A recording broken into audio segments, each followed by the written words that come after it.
All right. So I'm going to be showing you guys how to make a really simple chia seed pudding. You do need a little bit of time. So it's really simple, but time is what you need to make sure this comes out correctly.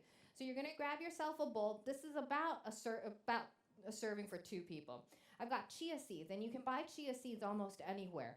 I'm going to just pour those into a bowl. And then I'm going to use a sweetener. The sweetener I'm using is pure maple syrup. So I'm just going to add a little bit of maple syrup in there. You can use agave, honey. You can even just use regular sugar if you want. And then I'm going to add milk. I'm using whole milk. Now, this is where it varies. You can use oat milk, you can use coconut milk, you can even use water.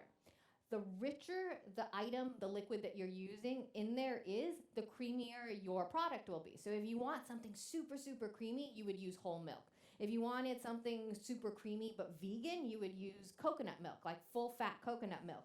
If you wanted something light, you can even use orange juice or apple juice, something that's not so thick, and then you would end up with a thinner product.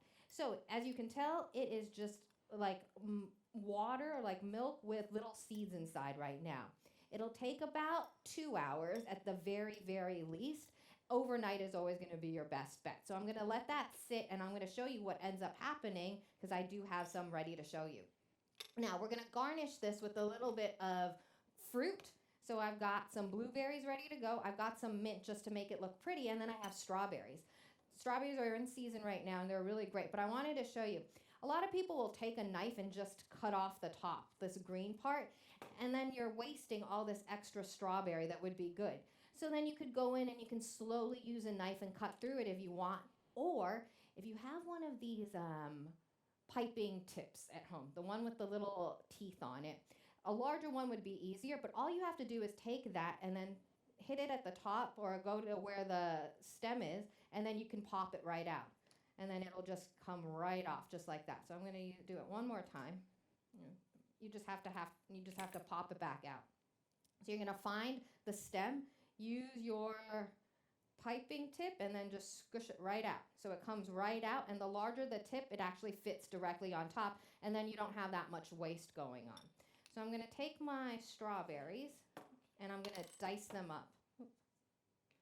And if you are buying organic produce, the one thing, or you're not buying organic produce, the one thing I can say is that berries are probably the one thing, if you eat a lot of, that you want to make sure are organic. They do tend to carry a lot of the pesticides more if you don't. So it's just a rough chop depending on what you want. And then we're going to serve this on top of our pudding. You can make it chocolate flavored too by adding a little bit of cocoa powder. You can even make it healthier by adding something like cacao powder inside. So I'm going to take this and twist it out just like that. It's just to get that core guy out. All right. And then my blueberries too. And I'm not going to chop my blueberries. I'm going to keep my blueberries whole. And that's it. So I have my chia seed pudding right here, and so I just want to show you how thick it's gotten. So if you think this is too thick, go ahead and add more liquid into it.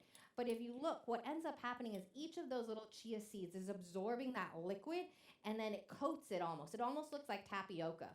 And so I'm going to serve this. I'm going to garnish it with a little bit of strawberries, a little bit of blueberries, just right on top. And then I'm going to take a little bit of mint, put it right there, and you've got breakfast ready to go. So here's your chia seed fruit pudding, and that's it.